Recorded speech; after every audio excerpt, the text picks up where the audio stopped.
May lahat ang inang ipinaglingwa ng sala. Ngayon ay ika-16 na linggo ng taon sa kalendaryo ng ating simbahan. Talakayin natin ang Ebanghelyo ngayong linggo. Mga minamahal na kapatid, tulad ng naipangako namin noong nakaraang linggo, ay ipagpapatuloy ang kaalaman tungkol sa huling 6 na apostol.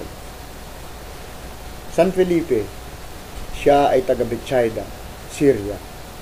Siya ang nagbigay sa Panginoon ng 5 tinapay na galing sa isang bata upang ipakain sa mahigit 5,000 katao. Siya rin ang nagsabi sa Panginoon na, "Ipakita mo sa amin ang Ama, at iyon ay sukat na sa amin." At siya rin ang nagdala kay Nathaniel na tinawag na Bartolome sa Panginoon. Siya ay pinadala at nangaral sa Gresya, Phrygia at Syria, kasama ang kanyang kapatid na babae na si Mariam at San Bartolome. Siya ay pinapatay sa Hierapolis, Turkey, sa pamamagitan ng pagpapahirap at pagpako sa krus na pabaliktad. San Bartolome, siya ay taga Cana. Ang buong pangalan ay Bartolome ng Judea. Siya ay si Nathaniel bago tinawag na Bartolome. Ang ibig sabihin ng Bartolome ay anak ni Tolomay. Siya ay ipinakilala ni San Felipe sa Panginoon at unika ng Panginoon sa kanya. Ito ang tunay na Israelita na hindi marunong magsinungaling. Siya ay nangaral sa India, Mesopotamia, Persia at Ehipto at sa kalakhang Armenia. Siya ay binalatan ng buhay at pinugutan ng ulo ni Haring Astyages. San Simon Silote, siya ay taga Cana rin. Ang tunay niyang pangalan ay Simon Cananeus.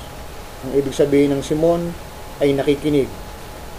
Siya ay tinawag na Zelote dahil dati siyang kasapi sa sektang Zelote. Ang sekta na ito ay napabantog dahil sa pakikidigma ng mga Hudyo sa mga Romano. Siya ay nangaral sa Ehipto, Cyrene, Mauritania. Siya ay namatay sa Suaner, Persia sa pamamagitan ng pagpapako sa krus noong 65 o 107 AD. Sa Santiago bata, siya ay taga Galilea, anak ni Alpeo ng Cleopas. Ang kanyang inang si Maria ay kapatid o pinsan ng mahal na Biring Maria. Siya ang unang obispo ng Jerusalem at naroon sa konseho ng Jerusalem noong taong 50 AD.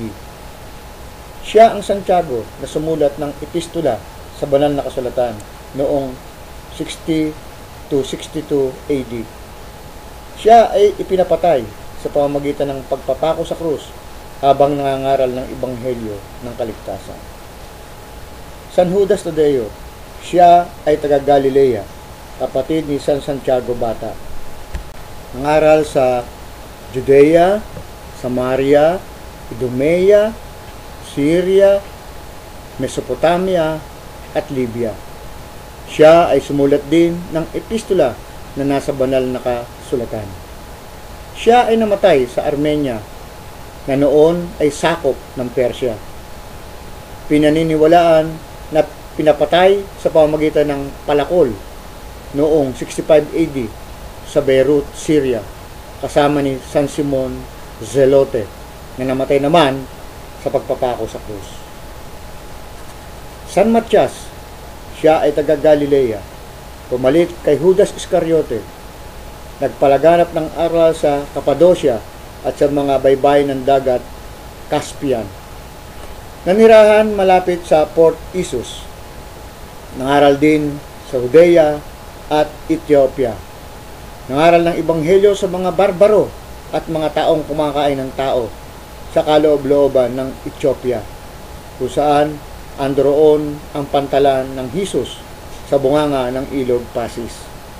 Siya ay pinapatay sa pamamagitan ng pagbato sa Sebastopolis, Ethiopia, at nilibing doon malapit sa Templo ng Araw. Ngayon mga kapatid, pasukin naman natin ang ebanghelyo sa linggong ito. Matapos suguin ang mga apostol ng dala-dalawa, ay bumalik sila sa Panginoon na nagagalak. Ito ang test flight ng Panginoong Hesus sa kanila, sapagkat pag umalis na ang Panginoon sa kanila, dadanasin ang mga nabanggit naming kahirapan at kamatayan kanina. Niyaya sila ng Panginoon sa isang lugar na doon sila ay makapagpapahinga. Subalit nakita at nasundan sila ng makapal na tao, kaya hindi rin sila nakapagpahinga. Dito makikita na ang isang lingkod ng Panginoon ay hindi dapat magpahinga kung may mga kaluluwang ililigtas.